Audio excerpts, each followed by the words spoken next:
So welcome to Jumbo IS and welcome to our lecture series called Daily MCQ Practice. In this lecture series, we cover a particular day's current affairs through a set of 4 to 5 MCQs. The purpose of this lecture series is very simple. We want you to revise your current affairs, but we want you to get that revision from the much needed MCQ practice, because that MCQ practice would really come in handy while giving your prelims examination. Okay, so make sure you make this lecture series a part of your daily routine, because 4 to 5 MCQs on a daily basis would amount to 1200 MCQs by the time you're ready for your next year's prelims examination. And those 1200 MCQs would be from current affairs alone. This lecture series is dedicated to MCQs from current affairs. For polity, geography, history, economy MCQs, we'll have separate lecture series. All right. And 1200 MCQs from the topic of current affairs are more than sufficient.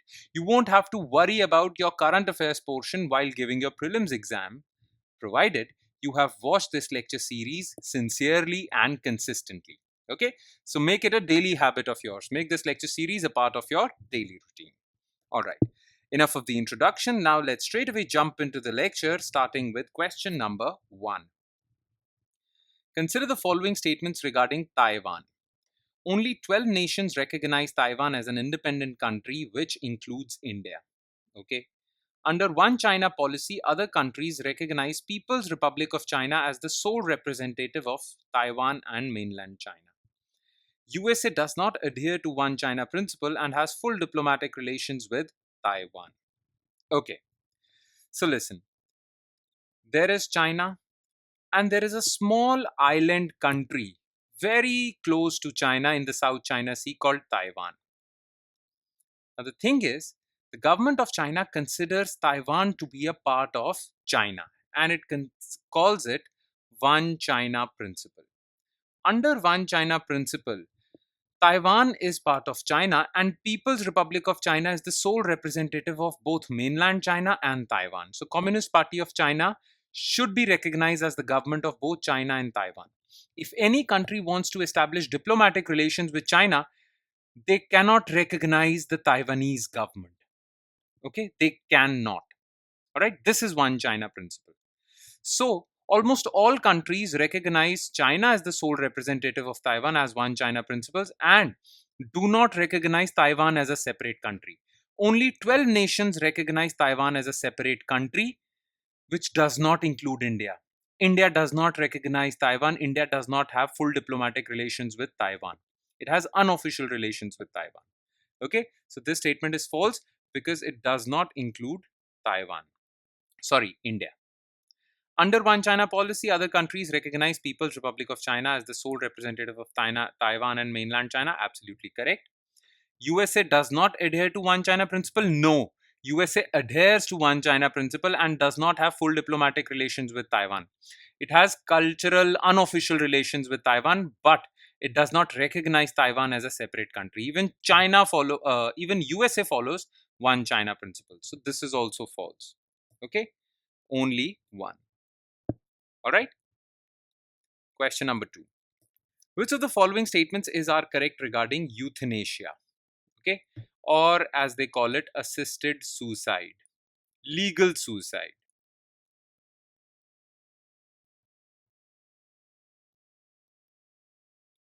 The recent assisted dying bill of UK allows active euthanasia for terminally ill patients. India allowed passive euthanasia in 2008 when Supreme Court held that right to die with dignity is part of Article 21. Active euthanasia involves removal of life support from a patient in vegetative state. Okay, so what is basically euthanasia? So euthanasia is when legally permissible suicide is allowed. Someone is allowed to end their life. Now, there are two types of euthanasia: active and passive.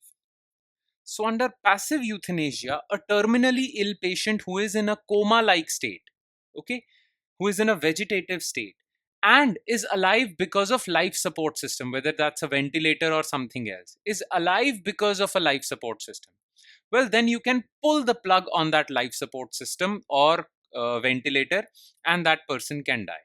In fact, that person would have died had it not been for life support systems or hospital life support system. Okay, this is passive euthanasia. Active euthanasia is when there is a terminally ill patient, but he's not on a life support system. But if he wants to end his life, you give him a lethal injection of poison or anything so that he dies.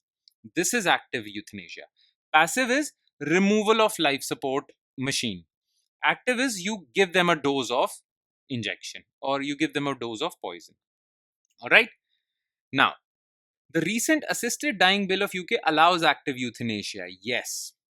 India does not allow active euthanasia. India allows passive euthanasia, and that was allowed in 2018 by Supreme Court, when Supreme Court said that passive euthanasia should be allowed because right to die with dignity is part of Article 21, right to life, which is a fundamental right.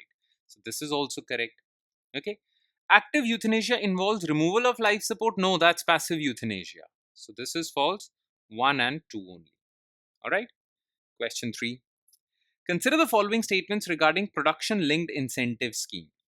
The scheme provides financial incentives to companies on incremental sales from products manufactured in domestic units. Okay. The scheme was launched in 2020 and at present covers 3 sectors: mobile and allied component manufacturing, electrical components manufacturing, and medical devices. Which of the above statements is correct? Look, India wants to promote manufacturing, okay? And for that, India launched production linked incentive scheme.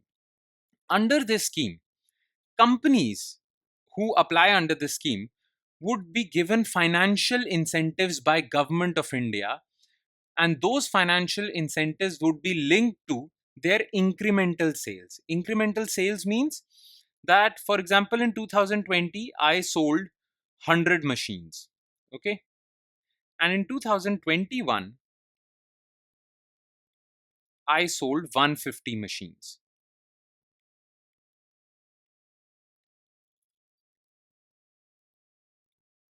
Okay, just a second. Yeah. So in 2021, I sold 150 machines. So my incremental sales would be 50. Okay. The increase in my sales year on year. So you will be given financial incentives by Government of India on your incremental sales. Now this would incentivize producers to produce more goods. Okay. If they'll produce more goods, more factories would be set up, more jobs would be there, more foreign investment would come, more exports would be there would be reduction in imports because now we don't need to import because India is itself producing those goods. All right. So this is PLI scheme. Statement 1 is correct. Now, PLI scheme was launched in 2020 for initially for 3 sectors: mobile manufacturing, electrical component manufacturing, and medical devices. But since then, it has been expanded to a total of 14 sectors: pharmaceuticals, auto components, and many more. So, at present, it covers 3 sectors. No, initially, it covered 3 sectors. So, this is false, only one. And last, with which of the following countries Syria shares its land border? Turkey, Israel, Iran, Iraq, Lebanon. Okay. Currently, civil war is going on in Syria, and that's why it was in the news. So Syria shares its border on the south, on southwest, with Lebanon, Israel. Then there is Jordan. Then on the eastern side, it's Iraq. And on the northern side, it's Turkey. Okay. Now, on the western side completely, there is Mediterranean Sea. So Turkey shares its border with Syria. Israel does. Iran does not. Remember this part. Okay. Iraq does. Lebanon does. Okay. So 1, 2, 4, 5, C. All right. And with that, we conclude today's session. Thank you so much for watching, everyone. And please do not forget to revise these MCQs from the notes provided by us. Okay. Those notes shall be available in PDF format, and those notes would contain written detailed solutions to all the MCQs discussed in this lecture. All right. So make sure you get those notes. Those notes shall be available on our Telegram channel, and the link to our Telegram channel is provided in the comment section below this video. All you have to do is just click on that link. It will take you to our Telegram channel, and from there you can download the notes for not just this lecture, but all the other lectures featuring on our YouTube channel. All right. On that note, I'll be signing off. Thank you so much, everyone.